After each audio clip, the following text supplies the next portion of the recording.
Salam sejahtera Malaysia, terima kasih kerana menonton video-video dalam channel ini. Sebelum kita mula, jangan lupa untuk tekan tombol subscribe, share, like dan komen. Let's go! Salam sejahtera dan selamat petang kepada seluruh rakyat Malaysia. Berita panas petang ini dipetik dari Malaysia Kini bertajuk Mahathir mungkin Presiden baru putra. Berita penuh.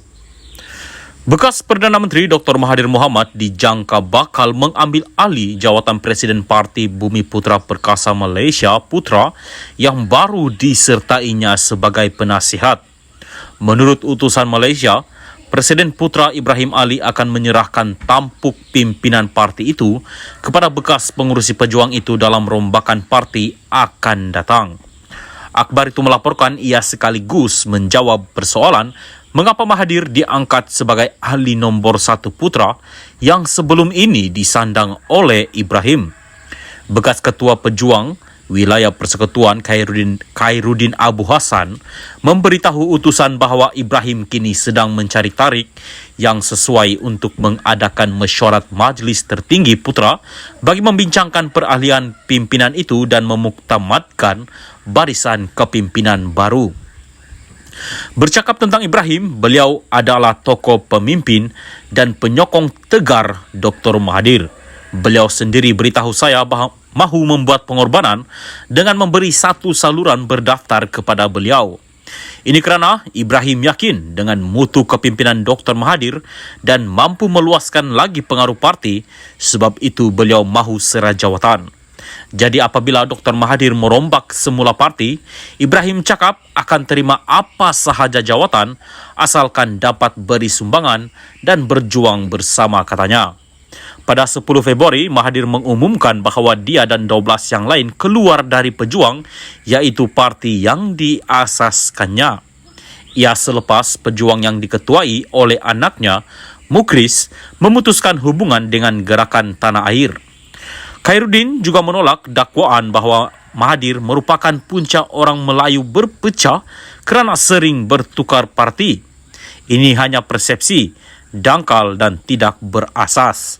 Kalau tengok wadah perjuangan Tun Mahathir, matlamat akhir beliau hanya menyatu padukan semula orang Melayu, katanya. Bercakap kepada pemberita selepas pelantikannya sebagai penasihat putra baru-baru ini, Mahathir yang berusia 97 tahun berkata dia memilih parti itu untuk memperjuangkan hak orang Melayu yang didakwanya telah hilang kawalan politik dan ekonomi. Pada PRU lalu, pejuang termasuk Mahathir dan Mukhris mencatatkan prestasi terburuk apabila seramai 67 calon yang dipertaruhkannya hilang wang deposit mereka. Salam sejahtera dan selamat petang kepada seluruh rakyat Malaysia dan pendengar terkini dari Mahkamah. Audit 1MDB, Najib Arul Kanda dibebas tuduhan salah guna kuasa. Berita penuh. Mahkamah Tinggi Kuala Lumpur pagi ini membebaskan dan melepaskan bekas Perdana Menteri Najib Razak dan bekas Ketua Pegawai Eksekutif 1MDB Arul Kanda Kandasamy daripada pertuduhan meminda laporan audit 1MDB.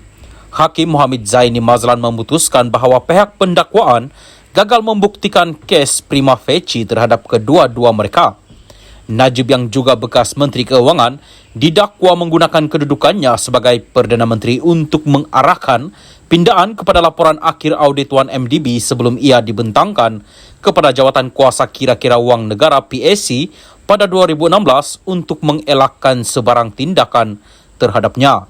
Arul Kanda didakwa bersubahat dengan bekas Perdana Menteri itu dalam membuat pindaan terhadap laporan audit berkenaan. Najib kini sedang menjalani hukuman penjara 12 tahun selepas didapati bersalah dalam kes rasuah membabitkan RM42 juta dana SRC International Sendirian Berhad, bekas anak syarikat 1MDB. Ketika membacakan penghakimannya hari ini, Muhammad Zaini berkata, berhubungan pertuduhan terhadap Najib, Ketua Audit Negara KAN, ketika itu Amrin Buang yang menjalankan audit terhadap 1MDB diberikan kebebasan menjalankan tugasnya di bawah Perkara 105 Perlembagaan Persekutuan. Hakim itu berkata, Amrin diberikan kuasa yang luas di bawah Akta Audit 1957. Oleh itu, KAN diberi kebebasan untuk menjalankan tugasnya tanpa rasa takut dan pilih kasih. Oleh itu, hanya sedikit sebab jika ada untuk KEN merasa takut, dipaksa atau terpaksa untuk membuat sebarang keputusan yang bertentangan dengan kepercayaan atau tugasnya. Dia menurut saya bertekad untuk menjalankan tugasnya dengan bersungguh-sungguh dan berhema. Dia akan menjawab sebarang soalan yang dikemukakan secara terus dan tidak berbasa basi apabila perlu. Dia adalah lambang profesionalisme, kata Zaini. Hakim itu menyatakan bahawa tidak ada hubungan sebab akibat antara pindaan yang dibuat dan salah guna kuasa yang dikatakan berlaku. Tiada bukti untuk mencadangkan atau membuktikan bahawa tertuduh kedua Najib secara jelas mengarahkan pindaan yang dibuat untuk membebaskannya daripada liability sivil atau jenayah. Beliau hanya bimbang laporan audit 1MDB boleh diputar belit secara politik. Pihak pendakwaan tidak dapat menimbulkan bagaimana item yang dikeluarkan atau dipindah boleh menimbulkan liability sivil atau jenayah kepada tertuduh kedua. Pada pendapat saya, item yang dikeluarkan atau dipindah daripada laporan audit terdahulu tidak akan mendedahkan atau menimbulkan sebarang liability sivil atau jenayah kepada tertuduh kedua.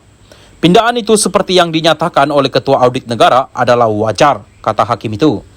Hakim berpendapat Arul konsisten sepanjang keterangannya, menjawab soalan yang dikemukakan dengan jujur dan sebaik mungkin dan sepadan dengan semua dokumen yang dikemukakan dan keterangan saksi lain. Zaini berkata Arul tidak cuba meminimumkan peranannya dan memperbesarkan sebarang kesalahan Najib selain keterangannya memihak kepada bekas Perdana Menteri itu.